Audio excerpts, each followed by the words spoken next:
Hello students, welcome back to my channel Shipra classes. Thumbnail से आपको पता चल गया होगा कि आज हम किस टॉपिक पर डिस्कस करने वाले हैं।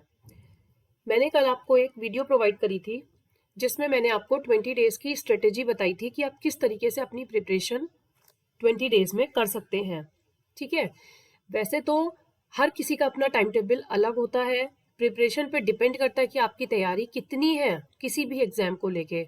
तो डिपेंड ऑन यू कि आपने कितनी प्रिपरेशन कर रखी है, तो उसी अकॉर्डिंग आप अपनी भी स्ट्रेटेजी बना सकते हैं और उसको अप्लाई कर सकते हैं। सिर्फ कुछ स्टूडेंट्स को थोड़ा सा कंफ्यूजन रहता है या जिनकी प्रिपरेशन कम होती है, वो चाहते हैं कि कम समय में हम अपनी अच्छे से अच्छी प्रिपरेशन कर पाएं। तो वो वीडियो एक बार आप देख सकते हैं और कैसे मैंने अपने एग्जाम में 97.33 परसेंटाइल लाके मैनेजमेंट में यूजीसी नेट क्रैक किया। वो भी आपको एक मोटिवेशन का काम करेगी, आपसे उसको कहीं ना कुछ हेल्प मिल सकती है। आप जाइए और उसको भी देखिए। आज जो हम डिस्कस करने वाले हैं, देखिए सबसे पहले तो आप लोगों के लिए गुड न्यूज़ ये है कि आज 11 ऑफ दिसंबर है। आपकी एक दिन के लिए डेट और एक्सटेंड हो गई है फॉर्म फिल करने की। जो 10 तारीख थी वो 11 तारीख हो गई है। तो जिनके फॉर्म अभी फिल होने से रह गए हैं वो आज अपने फॉर्म फिल कर सकते हैं। ठीक है, तो अभी हम जो स्टार्ट करने वाले हैं वो है most important topics for UGC net December 2024। Paper 1 की जो फर्स्ट यूनिट है टीचिंग एप्टीट्यूड।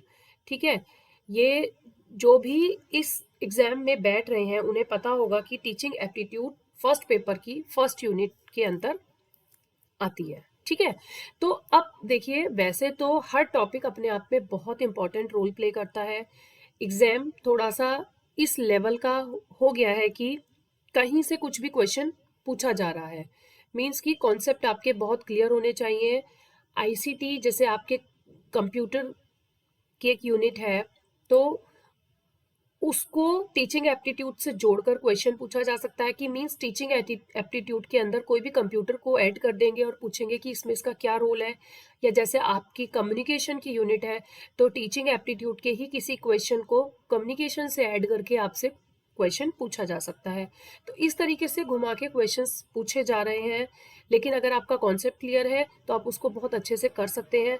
बट फिर भी मैं कुछ 10 टॉपिक्स ऐसे लेकर आई हूँ आपके लिए जो अक्सर एग्जाम में जिनसे क्वेश्चन पूछे गए हैं और जो अपने आप में बहुत इंपॉर्टेंट रोल प्ले करते हैं। अगर आपने वो 10 टॉपिक्स भी बहुत अच्छे से कर रखे हैं तो कहीं ना कहीं आपकी टीचिंग एप्टीट्यूड की यूनिट प्रिपेयर है, इतना मैं मान के चल रही हूँ। ठीक है, तो देखिए हम स्टार्ट करते हैं अपने फर्स्ट टॉपिक से। फर्स्ट टॉपिक है लेवल्स ऑफ टीचिंग। हम टीचिंग के जब लेवल्स को पढ़ते हैं तो उसमें आप सभी को पता है कि हम उसके अंदर एक मेमोरी लेवल पढ़ते हैं, एक अंडरस्टैंडिंग लेवल पढ़ते हैं और एक रिफ्लेक्टिव लेवल पढ़ते हैं। ठीक है, तो मेमोरी लेवल में हम पेडागोजी को डिस्कस करते हैं। ये आपके कहीं ना कहीं मॉडल्स ऑफ टीचिंग में आ जाते हैं। तो मेमोरी लेवल के अंदर हम पेडागोजी को डिस्कस करते हैं, अंडरस्टैंडिंग लेवल में हम एंड्रागोजी को डिस्कस करते हैं और रिफ्लेक्टिव लेवल में हम ह्यूटागोजी को डिस्कस करते हैं। पीडीई जिसे हम बोल सकते हैं। ठीक है, पीडीएच।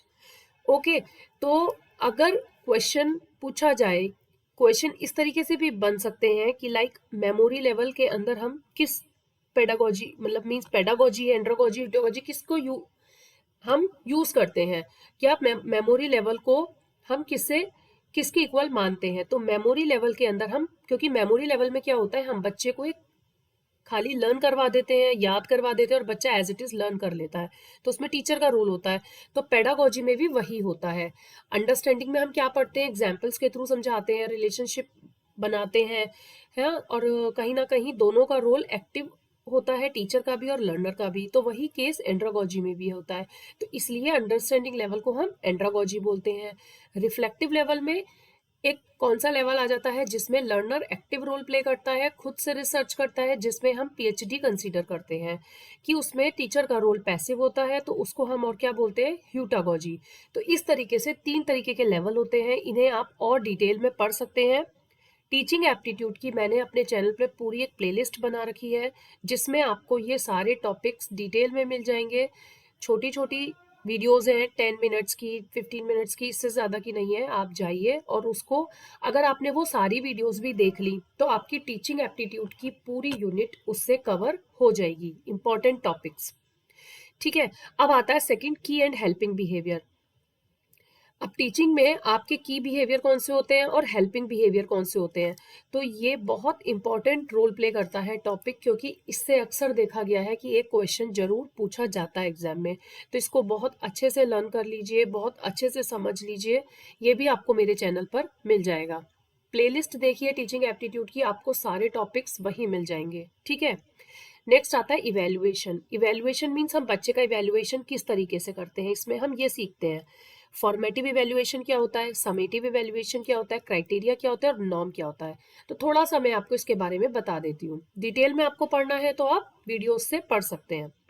फॉर्मेटिव इवेल्युएशन में हम क्या करते हैं, फॉर्मेटिव इवेल्युएशन में जब हम ड्यूरिंग द इंस्ट्रक्शंस, ड्यूरिंग मतलब जिस समय हम पढ़ा रहे हैं उसी समय बच्चे से पूछ रहे हैं कि आपने क्या सीखा, तो during the lesson, during the lecture हम कोई भी चीज़ बच्चे से पूछ रहे हैं तो वो फॉर्मेटिव इवेल्युएशन होता है। बच्चे का इवेल्युएशन हो गया कि बच्चे ने अभी क्लासरूम में जो हमने बताया उसमें से कितना सीखा। अब आते हैं हम समेटिव में। समेटिव जो होता है वो एंड ऑफ द टर्म होता है, मतलब एग्जाम्स जैसे हम लेते हैं, सेमेस्टर्स होते हैं हमारे, कि हमने बच्चे को पूरा सिलेबस करा दिया, अब उसका एग्जाम होना है, एग्जाम में उसका क्या रिस्पॉन्स रहा वो होता है आपका समेटिव इवेल्युएशन। क्राइटेरिया और नॉर्म में क्या होता है, पहले हम नॉर्म सीखते हैं। नॉर्म रेफरेंस टेस्टिंग जिसे हम बोलते हैं, उसमें हम एक बच्चे की कंपेयर दूसरे बच्चे से करते हैं कि इस बच्चे के दूसरे बच्चे से कितने मार्क्स कम है या कितनी ग्रेडिंग कंपेयर कर रहे हैं। क्राइटेरिया में बच्चे की कंपैरिजन खुद से होती है कि लास्ट टाइम बच्चे का कितना परसेंटेज था और अभी उसका कितना परसेंटेज है, उसकी जो ग्रोथ है वो बड़ी है या कम हुई है। तो ये डिपेंड करता है आपके क्राइटेरिया रेफरेंस टेस्टिंग पे, जब हम बच्चे की कंपैरिजन खुद से करते हैं। ठीक है, अब आता है आपका field independent and dependent. Field independent and dependent भी अपने आप में एक इंपॉर्टेंट टॉपिक है, इसमें से भी क्वेश्चंस काफी टाइम पूछे गए हैं। इसमें हम क्या पढ़ते हैं कि फील्ड इंडिपेंडेंट वो कहलाता है जब हम एक टीचर पे डिपेंडेंट होकर कुछ सीख रहे हैं, और फील्ड इंडिपेंडेंट जो आप खुद से सीख रहे हैं, और फील्ड डिपेंडेंट जब आप टीचर पे डिपेंडेंट है, जहाँ टीचर का रोल ज्यादा है।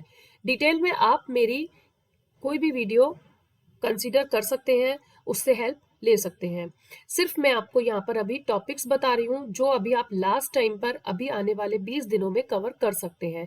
एक दिन लगाइए, और अगर आपके टॉपिक पढ़े हुए हैं, हार्डली आपको 1 घंटे से ज़्यादा नहीं लगेगा सारे टॉपिक का रिवीजन करने में, जो भी टॉपिक मैंने आपको बताए हैं।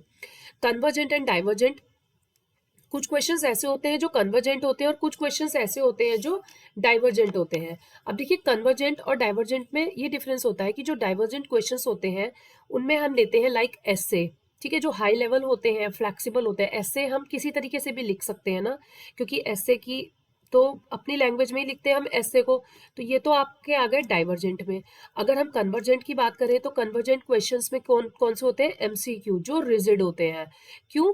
क्योंकि इसमें आपको सिर्फ एक ही आंसर देना होता है, 4 ऑप्शन है, ट्रू फॉल्स भी इसी में हम कंसीडर करते हैं। तो ये रिजिड होते हैं, और जो डाइवर्जेंट होते हैं वो फ्लेक्सिबल होते हैं। देखिए, डाइवर्जेंट से आपको समझ में आ रहा होगा, हम जैसे कहीं जाते हैं, घूमने जा रहे हैं, तो आपको डाइवर्जेंट मिलते हैं। ठीक है, कि एक साइड से 2 रोड जा रही हैं, कि इनका डाइवर्जेंट हो गया है कि हम इस रोड पे भी जा सकते हैं, दूसरी रोड पे भी जा सकते हैं, तो वो फ्लेक्सिबल है।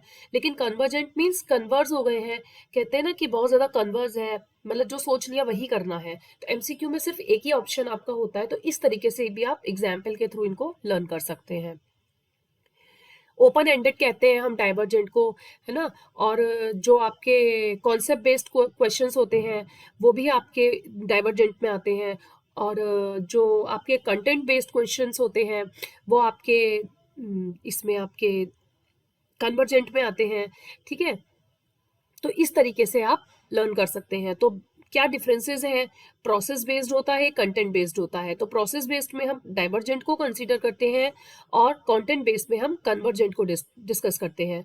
इसी तरीके से सब्जेक्टिव और ऑब्जेक्टिव भी बोल सकते हैं, लाइक डाइवर्जेंट इज सब्जेक्टिव क्योंकि हम उसमें ऐसे लिख रहे हैं, हाँ, और कन्वर्जेंट इज ऑब्जेक्टिव क्योंकि हम उसमें एक सिर्फ हमारे पास ऑब्जेक्टिव है, हमें सिर्फ एक ऑब्जेक्ट में आंसर देना, हमारे पास कोई चॉइस नहीं होती, नो चॉइस। और डाइवर्जेंट में हमारे पास चॉइस होती है। तो इस तरीके से डिफरेंसेस है कन्वर्जेंट और डाइवर्जेंट में। आई होप आपको क्लियर हुआ होगा। डिटेल में मैं आपको बार बार बोल रही हूँ कि आप जाइए और यूट्यूब पर टीचिंग एप्टीट्यूड की प्लेलिस्ट से आप उसे पूरे टॉपिक्स कवर कर सकते हैं। मैं इस वीडियो में लिंक भी आपके साथ शेयर कर दूंगी। अब आती है करेक्टरिस्टिक्स। करेक्टरिस्टिक्स में हम पढ़ते हैं self efficacy, attitude, personality, locus of control. ये सब चीज़ें जो है हम एक करेक्टरिस्टिक्स में पढ़ते हैं कि जब हम टीचर की करेक्टरिस्टिक्स पढ़ रहे हैं, उसकी पर्सनैलिटी को कंसीडर किया जाता है, एटीट्यूड को, उसकी खुद की सेल्फ एफिकेसी को, लोकस ऑफ कंट्रोल देखा जाता है। तो ये सब चीज़ें हम करेक्टरिस्टिक्स में पढ़ते हैं। तो इसमें से भी क्वेश्चंस काफ़ी टाइम बने हैं और बनते हैं।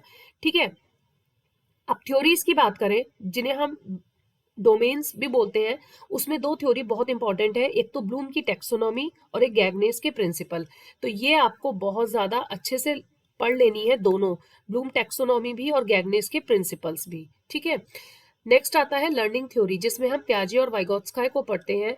ये प्याजे और वाइगोत्स्काय अभी 2-3 बार से आने स्टार्ट हुए हैं, इनसे रिलेटेड क्वेश्चंस। ये जनरली टॉपिक जो है ये एजुकेशन से रिलेटेड है।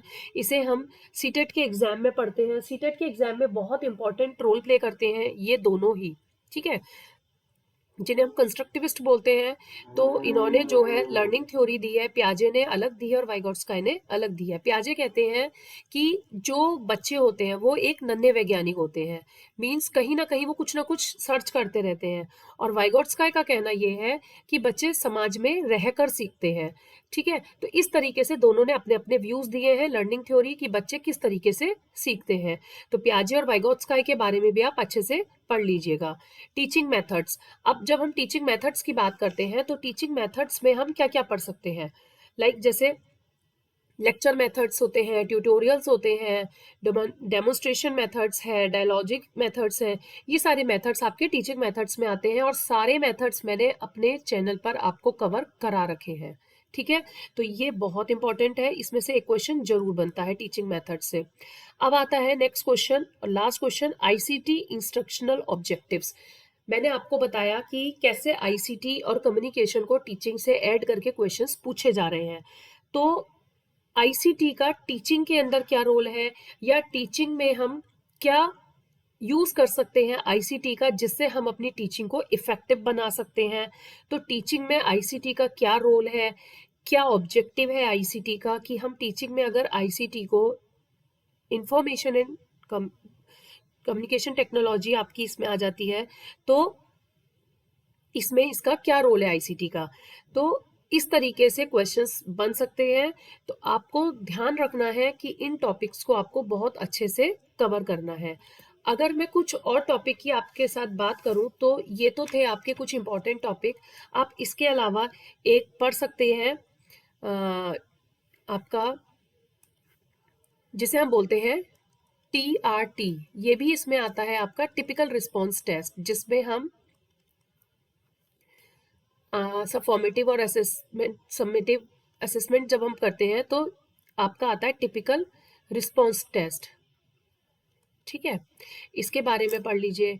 एक आपका होता है MPT। MPT का मीनिंग होता है मैक्सिमम परफॉर्मेंस टेस्ट।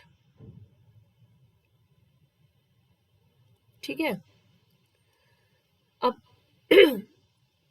ये हायरार्की ऑफ लर्निंग जो हमने गैगने में और आपके ब्लूम टेक्सोनॉमी में पढ़ी है, उन्हें बहुत अच्छे से डिस्कस कर लीजिए।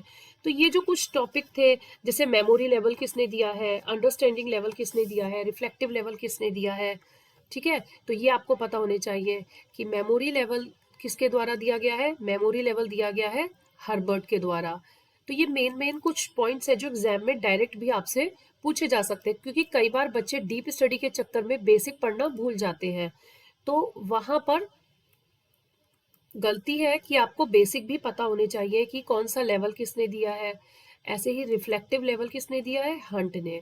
ठीक है, तो ये हो गया आपका मेमोरी लेवल, अंडरस्टैंडिंग और रिफ्लेक्टिव लेवल, हर्बर्ट, मॉरिसन और हंट के द्वारा। अब ब्लूम की टेक्सोनॉमी, जैसे मैंने आपको बताया, तो ब्लूम की टेक्सोनॉमी में हम, एक तो ब्लूम की जो टेक्सोनॉमी है, एक शॉर्ट रिवीजन मैं आपको दे रही हूँ इंपॉर्टेंट टॉपिक्स का। एक तो 1956 में आई थी और फिर आई थी आपकी 2001 में, जो कि 1956 में आई थी वो नाउन की फॉर्म में थी, 2001 की जो थी वो वर्ब की फॉर्म में थी। हम इसको जो लर्न करते हैं, जो इसका निमोनिक है वो KCAASE, के केस, ठीक है। इस तरीके से RUAAEC, रू एक, ठीक है। तो इस तरीके से आप इनको लर्न कर सकते हैं। अब जैसे K for knowledge, comprehension, application, analysis, synthesis and evaluation, ठीक है। अब हमने जो यहाँ पे नाउन की फॉर्म में पढ़ा उसी को हम यहाँ पे वर्ब की फॉर्म में पढ़ेंगे। नॉलेज को हम कह देंगे रिमेम्बरिंग, कॉम्प्रीहेंशन को हम कह देंगे अंडरस्टैंडिंग, एप्लीकेशन को अप्लाइंग, एनालिसिस को एनालाइजिंग, सिंथेसिस एंड इवेल्युएशन हो जाएगा आपका इवेल्युएटिंग एंड क्रिएटिंग, ठीक है। तो वो आईएनजी लग गई, वर्ब की फॉर्म हो गई। और जब हमने नाउन की फॉर्म में बात करी तो के केस, आपको ये निमोनिक लर्न करना है तो आप इससे इसको पूरा लर्न कर सकते हैं। तो ये ट्रिक होती है कि आप निमोनिक की फॉर्म में किस तरीके से याद कर सकते हैं। देखिए इसमें एक चीज और आती है कि नॉमिनल, ऑर्डिनल, डिस्क्रीट और कॉन्टिन्यूअस, जो कि हम वेरिएबल को कैटेगोरिकल और न्यूमेरिकल फॉर्म में कन्वर्ट करते हैं। NOIR, NOIR। तो ये टॉपिक भी एक बार आप पढ़ लीजिएगा, मेरे को अभी जस्ट रिमाइंड हुआ क्योंकि ये टॉपिक भी काफ़ी बार पूछा गया है। तो ये कैटेगोरिकल और न्यूमेरिकल फॉर्म में जो होते हैं वो आप पढ़ लीजिए, नॉमिनल, ऑर्डिनल और आपका आई और आर, NOIR से जिसको हम याद रख सकते हैं। तो ये कुछ इंपॉर्टेंट टॉपिक्स हुए जो आपको अच्छे से पढ़ लेने हैं। लास्ट टाइम पर इतना भी आपने टीचिंग एप्टीट्यूड में कर लिया तो आई थिंक आप अच्छा स्कोर कर लेंगे इस यूनिट से। तो इस यूनिट, इसके बाद मैं आपको नेक्स्ट यूनिट के कुछ इंपॉर्टेंट टॉपिक्स आप लोगों के लिए लेकर आऊंगी। लास्ट टाइम पर आप इन टॉपिक्स को एक बार रिवाइज कर लीजिए अच्छे से, एक एक घंटे में। अगर आपने पहले पढ़ रखे हैं तो पूरा एक घंटे में सारे टॉपिक आपके ये रिवीजन हो जाएंगे और इन्हीं से रिलेटेड फिर MCQs लगाइए, मॉक टेस्ट दीजिए। लास्ट टाइम पे सिर्फ रिवीजन, MCQs, PYQs और मॉक टेस्ट पे फोकस कीजिए, वही इंपॉर्टेंट है, ठीक है। तो आज के लिए हम इतना ही रखते हैं। आई होप आपको ये वीडियो पसंद आई होगी। पसंद आई हो तो लाइक, शेयर एंड सब्सक्राइब करना मत भूलिएगा। And thank you for watching.